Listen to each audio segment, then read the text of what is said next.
Hi guys, welcome back. तो इस series के थ्रू हम बिजनेस इकोनॉमिक्स की वेरियस कॉन्सेप्ट्स डिस्कस कर रहे हैं आपके सीए फाउंडेशन एग्जाम के लिए। हमने चैप्टर 1 खत्म कर लिया है, राइट? और आज से हम चैप्टर 2 स्टार्ट कर रहे हैं, that is theory of demand and supply. तो आज हम बस मीनिंग ऑफ डिमांड को डिस्कस करेंगे, ठीक है? हम डिमांड टॉपिक को इंट्रोड्यूस करेंगे और इसकी मीनिंग समझेंगे। तो चलिए स्टार्ट करते हैं। देखिए, पिछली वीडियो में जब हमने मार्केट इकोनॉमी पढ़ा था या कैपिटलिस्ट इकोनॉमी पढ़ा था, हमने क्या कहा था कि मार्केट इकोनॉमी में कुछ बायर्स होते हैं, कुछ सेलर्स होते हैं, राइट?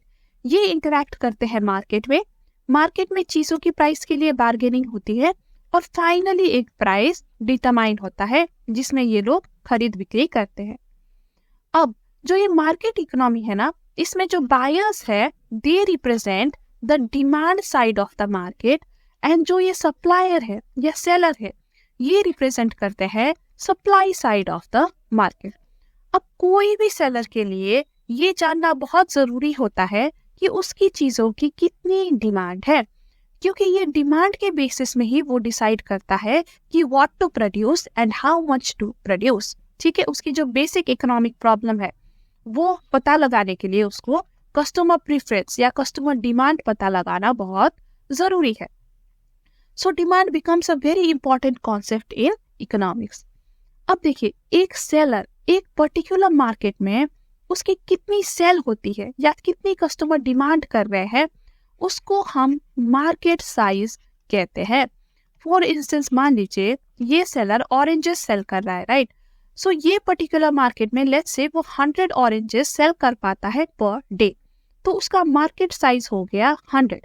अब कोई और मार्केट में शायद वो 200 ऑरेंजेस पर डे सेल कर पाता है या कस्टमर खरीदती है 200, ठीक है? तो उसकी मार्केट की साइज हो गई 200। कितना कस्टमर खरीदना चाह रहे हैं, कितना खरीद रहे हैं, ठीक है, उसको हम मार्केट साइज कहते हैं।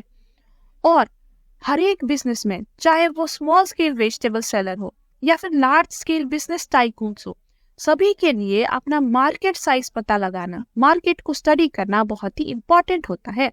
और मार्केट साइज की ठीक से अंदाजा लगाने के लिए आपको डिमांड एंड सप्लाई की कॉन्सेप्ट्स पता होना जरूरी होता है।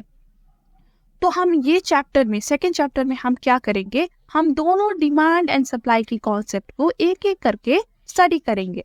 आज हम डिमांड से स्टार्ट करेंगे। Demand is the buyer side of the economy, right?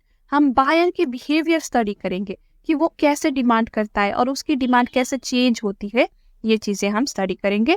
Then we will move on to supply. So let's start. आज हम बस डिमांड की मीनिंग देखेंगे कि डिमांड क्या होती है, ठीक है? मीनिंग से हम स्टार्ट करते हैं।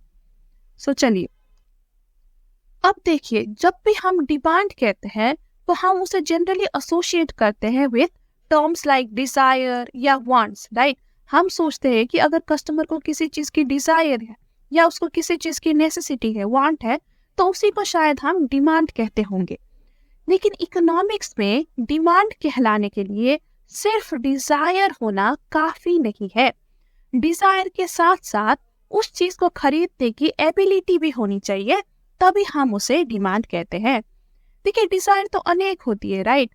अब मेरी भी डिजायर है कि मैं ऐसे सी फेसिंग आलीशान विला खरीदूं, लेकिन फिलहाल अभी मेरे पास मीन्स नहीं है, ठीक है? मेरे पास रिसोर्सेज नहीं है कि मैं इसे खरीद पाऊं।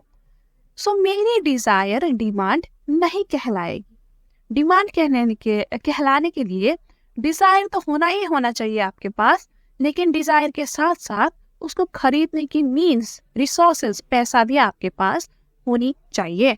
तो जब दोनों कंडीशन फुलफिल होंगे, या एक और कंडीशन भी है, 3 कंडीशंस है जो हम अभी देखेंगे, तो जब ये सारे कंडीशंस फुलफिल होंगे तभी जाके हम उसे डिमांड कहते हैं। तो चलिए, क्या है 3 कंडीशंस, एक बार हम देख लेते हैं। So what is demand?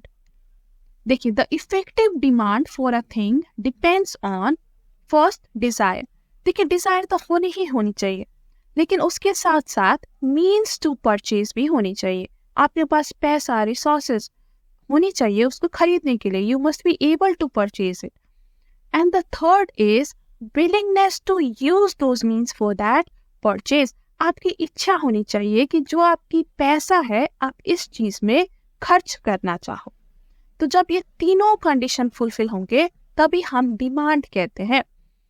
अब देखिए वही एग्जाम्पल जो विला का एग्जाम्पल है, मान लीजिए मुकेश अंबानी को डिजायर है वैसे विला की, ठीक है, और उसके पास तो पैसा भी है खरीदने की, लेकिन लेट्स से उसके पास विलिंगनेस नहीं है, ये पैसा वो विला में खर्च नहीं करना चाहता, तो अगेन ये थर्ड कंडीशन सेटिस्फाई नहीं हुई तो उसकी डिजायर भी डिमांड नहीं कहलाएगी।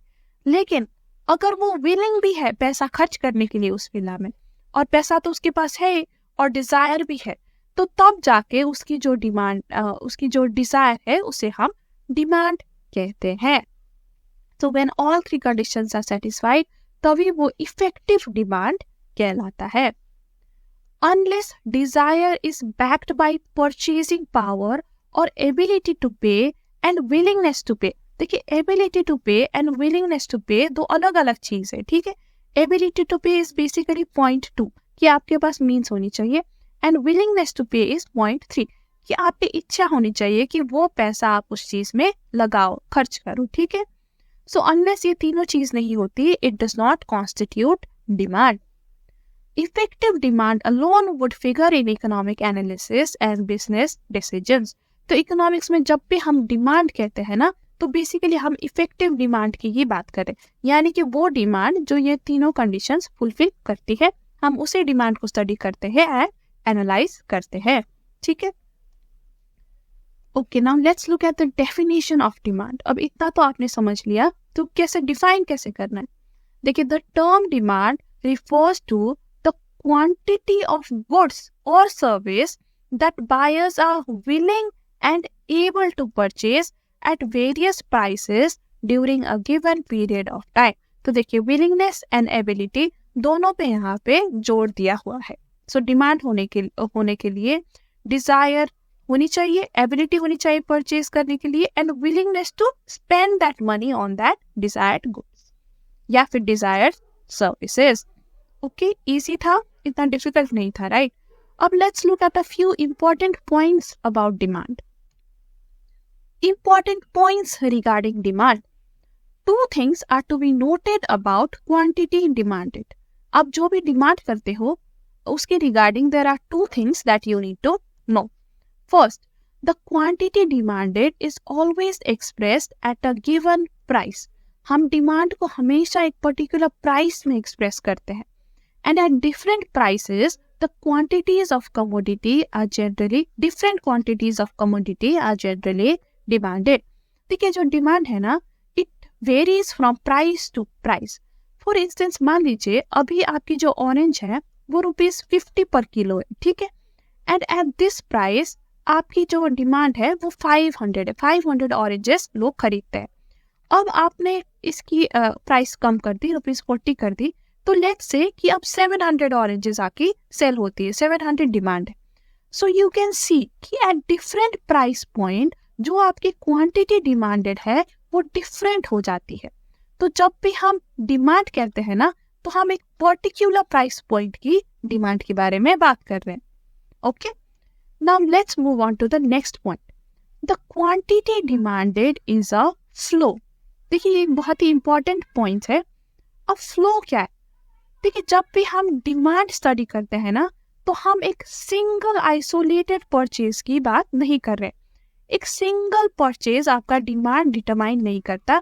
डिमांड स्टडी करने के लिए आपको उसे period of time, over a period of time study करना पड़ता है। फॉर इंस्टेंस मान लीजिए अभी at this moment I was able to sell 10 oranges to a person. तो क्या इसका ये मतलब है कि मेरी गुड्स की डिमांड सिर्फ 10 है, सिर्फ 10 ऑरेंजेस है डिमांड? नहीं, दिस डज नॉट एक सिंगल परचेज में अगर मैंने 10 ऑरेंजेस सेल किया, so that does not mean कि मेरी डिमांड सिर्फ 10 है। मुझे डिमांड पता लगाने के लिए उसे एक टाइम पीरियड में देखना पड़ेगा, जैसे कि पूरे दिन में, ठीक है, पर डे मैंने कितना सेल किया। For instance let's say per day में मैं 100 ऑरेंजेस सेल करती हूँ, सो मेरा demand per day would be 100। Similarly आप वीक में देख सकते हो, वीक भी एक टाइम पीरियड है, राइट? तो पूरी वीक में आपकी कितनी डिमांड है या पूरी मंथ में कितनी डिमांड, ठीक है। तो जब भी हम डिमांड स्टडी करते हैं तो हम एक लॉन्गर पीरियड को देखते हैं, ना कि single instance of purchase. Understood? देखिए, तो यही चीज आपकी यहाँ पे थ्योरी में लिखी हुई है। क्या लिखी हुई है? So we are concerned not with a single isolated purchase, but with a continuous flow of purchases. And we must therefore express demand as so much per period of time. जब भी हम डिमांड एक्सप्रेस करते हैं तो पहले तो हम quantity लिखते हैं, जैसे कि 100 ऑरेंजेस, फिर पर पीरियड ऑफ टाइम भी लिखते हैं, 100 ऑरेंजेस पर डे, ठीक है, या फिर 700 ऑरेंजेस पर वीक। तो पहले हम क्वांटिटी देते हैं, फिर हम टाइम पीरियड भी डिस्क्राइब करते हैं। देखिए यहाँ एग्जांपल में भी दिया हुआ है, दैट इज जैसे कि 1000 dozens of oranges per day. पहले क्वांटिटी दिया, फिर टाइम पीरियड भी दिया। 7000 dozens of oranges per week, पहले क्वांटिटी भी आपने एक्सप्रेस किया, फिर टाइम पीरियड भी एक्सप्रेस किया, क्योंकि तभी आपको क्लैरिटी होगी जब आप एक टाइम पीरियड एक्सप्रेस करोगे ना। आप कहोगे कि मेरी ऑरेंज की डिमांड 100 है, तो 100 कब? पर डे, पर वीक, पर मंथ। तो एक टाइम पीरियड भी आपको एक्सप्रेस करना जरूरी होता है। और इसको फ्लो क्यों कहते हैं आपने समझ लिया, राइट? क्योंकि हम इसे सिंगल परचेज के बारे में नहीं बात कर रहे। हम सिंगल परचेज से डिमांड नहीं पता लगा सकते, हमें कंटिन्यूअस फ्लो देखना पड़ेगा। जैसे कि एक पर्टिकुलर टाइम पीरियड में परचेजेस का फ्लो क्या है, पहले 10 हुई शायद, फिर 100 हुई शायद, फिर 5 हुई, फिर 15 हुई, राइट? तो कंटिन्यूअस फ्लो ऑफ परचेसेस हो रहा है। तो पूरे ये सारे फ्लो को हम ऐड करते हैं और इसी को हम डिमांड कहते हैं। अब ये टाइम पीरियड कुछ भी हो सकता है, राइट? पर डे हो सकता है, पर वीक, पर मंथ।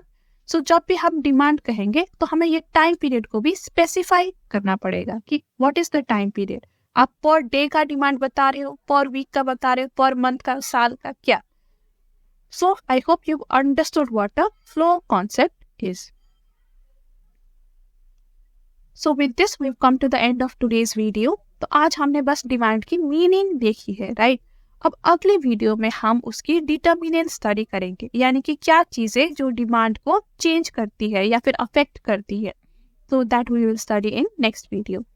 तो अगर आपको ये वीडियो हेल्पफुल लगी हो तो लाइक एंड शेयर जरूर करिएगा and do subscribe to the channel, ताकि आप कोई भी वीडियो मिस ना करें।